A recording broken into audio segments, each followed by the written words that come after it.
we're dealing with the biggest story of the millennium. Visits to planet Earth by alien spacecraft, successful cover-up of the best data, bodies and wreckage, for 58 years.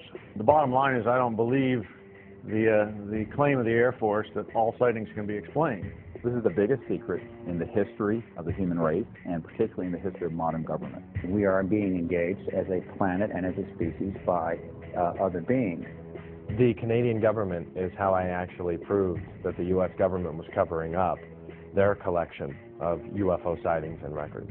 America and Britain have made it very clear to a lot of countries who have the same sort of sightings and the same resources that this is something that they better not let out, not until we say it's okay. If we would get off of this ego trip, this Western scientific ego trip, we would not become the virus of the universe that we are. Nobody really wants us out there. The dependence on oil could be ended overnight. We're being slowly conditioned to understand that there is life outside this planet and that we probably live in a universe and a galaxy teeming with life. I had my own UFO sighting and said, well, case closed. There's nothing like seeing one for yourself to end the debate. I'm absolutely sure that we are not alone in this universe. We invite you now to come with us upon a great and wondrous journey, an adventure perhaps into your very own past, present, and future. See and hear the real stories, and most importantly, be introduced to the actual individuals who have volunteered to come forward to speak the truth.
Do flying saucers exist? Are extraterrestrials real? Is there a government cover-up?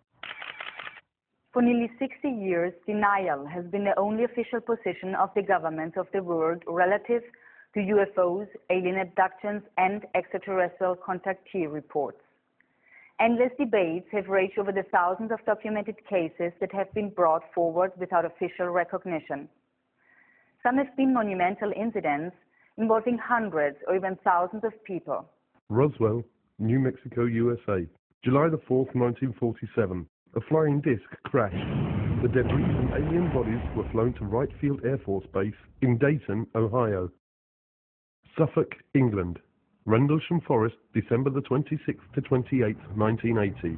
A triangular-shaped object illuminated the entire forest with white light. The object had a pulsing red light on top and a bank of blue lights underneath. It left ground traces and radioactive anomalies. This was a multiple witness sighting by military personnel. Belgium. The Belgium Wave, October 1989 to 1990. Hundreds of reports of lighted objects frequently described as enormous and triangular in shape. Air Force F-16 chased many of these objects. The Belgian government cooperated with civilian UFO investigators. Arizona, USA. The Phoenix Lights, March the 13th, 1997. A huge V-shaped object hovered over Phoenix for 10 to 15 minutes, observed by tens of thousands of people. Mexico. The Mexico Flap. Hundreds of objects appearing alone and in clusters appear throughout Mexico, observed by tens of thousands of people.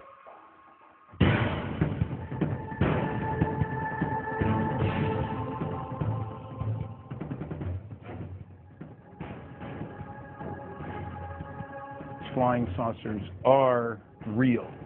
On the Black Vault, you can download documents that prove that the United States Air Force bases have been breached by UFOs, their restricted airspace. that missile silos have mysteriously been shut down due to UFOs hovering over the base. I think you download that and you read it, you conclude, yeah, okay, UFOs pose a national security threat to the U.S. government.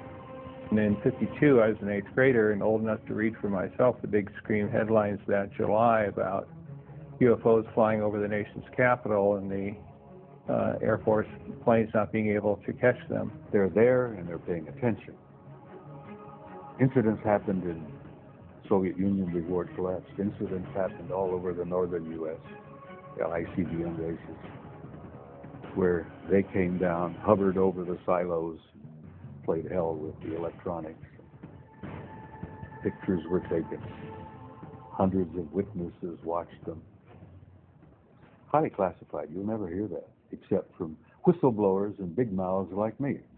Well, while I was attending Northrop Aeronautical Institute and working for Douglas Aircraft in El Segundo, California, I had heard about George Adamski, and one of the Sunday newspapers, he had his story and his pictures of contacts, plus pictures of his ships. Well, I had, by that time, seen so many during the day and the night that I felt I would like to go up and meet this gentleman.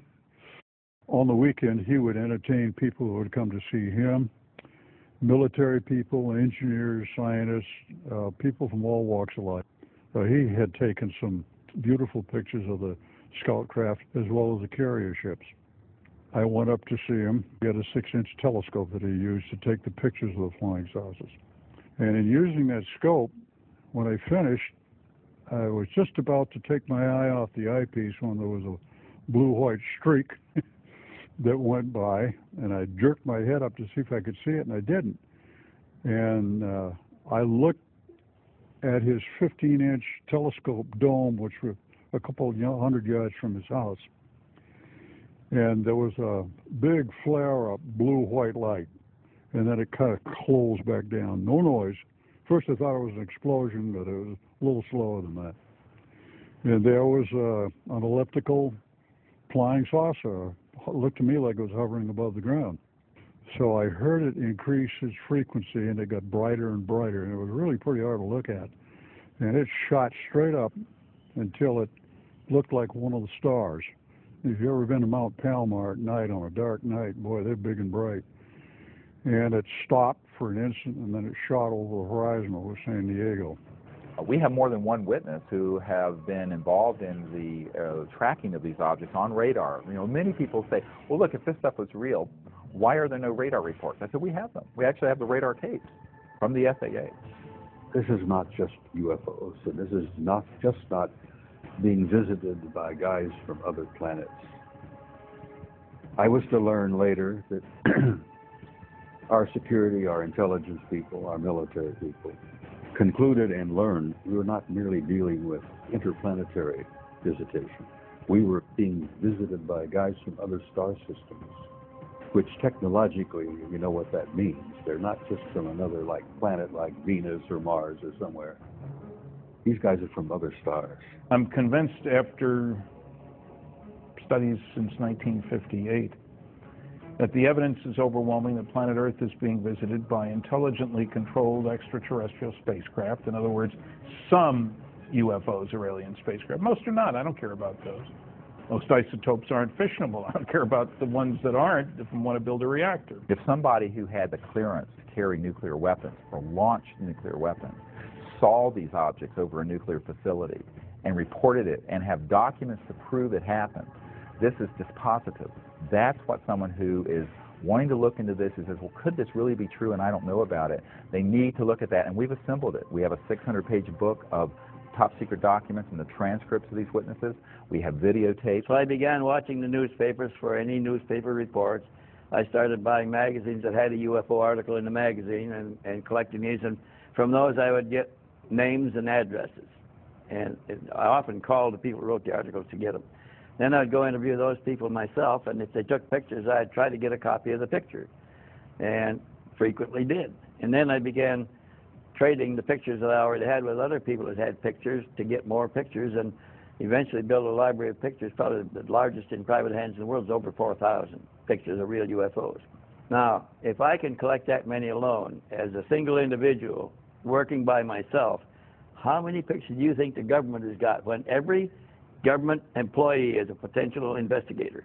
Every agent on trained investigator, all collecting and contributing to the government file. They must have hangars full of pictures. What Air Force Manual 10-206 says is that a U.S. Air Force pilot who sees a UFO has to report it in a particular way and manner. They outline in this form exactly how to report it. They say list the size, the shape, direction of travel, how big the object was, what were the wind conditions like. And you go through this big form and say, you know, your UFO sighting. The manual then goes on to state that you have to forward this to the NORAD installation. This is that one Air Force base that claims, oh no, we haven't collected these things since 1969. The problem is this form was last updated in October of 2004. In 1977, I proposed and became director of a proposed extraterrestrial communication study done in conjunction with the Jimmy Carter White House. Jimmy Carter, of course, had a close encounter with a UFO in the company of 10 members of the Leary, Georgia Lions Club in 1969 while he was running for governor of Georgia. While he was governor of Georgia in 1973, he had filed an official UFO report. It's now on the internet so everybody can see it. The 1976 U.S. presidential campaign was extraordinary because it was waged between Jimmy Carter. On the one hand, he had a close encounter, and the first campaign waged on a platform which included a disclosure plank of sorts.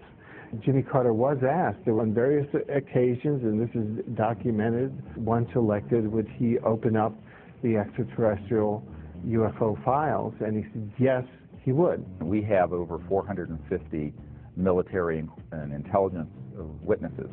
They range from generals and brigadier generals to air traffic controllers and strategic air command personnel in the Air Force to civilian people in the FAA, the Federal Aviation Administration, to astronauts and cosmonauts. And it's an enormous database of people who have up close and personally seen UFOs or worked in those projects in their capacity as a government or military person. Even with the massive amount of pressure governments can exert to maintain the ongoing cover-up, people continue to come forward and tell what they have personally experienced. Like that, 15 miles in a fraction of a second. I disengaged the autopilot to push the nose over because we were at a collision course, and when I did, I just saw it head on. It's 300 feet in diameter. We knew that. We had a knowing, like somebody was telling us, 300 feet in diameter. So at that time, I heard a hell of a noise. And I said to the friend, what the hell was that? He said, well, the navigator and the radioman ducking fell, hit their head, one hit their head, hurt their arm, they're scrambling on the deck. So hell, no, I thought it hit us underneath. So I said, well, where in the hell did it go? And Fred said, it's right over to the right. I couldn't see it. So it drifted forward about 5 miles from it. It never got to the altitude that we were at, a few hundred feet below. I began to watch it. Well, we knew then it was a friendly encounter. It just wanted us to see it. So then I went to engage the autopilot again. The magnetic compass was going like this. And the bird dogs, which is direction finder, the two bird dogs, they were pointing right at this thing, just vibrating like this. And there was a lot of electrical things in the airplane that went haywire. So I told Fred, did you see that coming? He says, it was close. It was doing this. And so I went back to the vacuum operator. That's the old airplane, the vacuum operator, hydraulic operator control. So I go back to that. So then we sat there and watched it for a while because it just paced us, stayed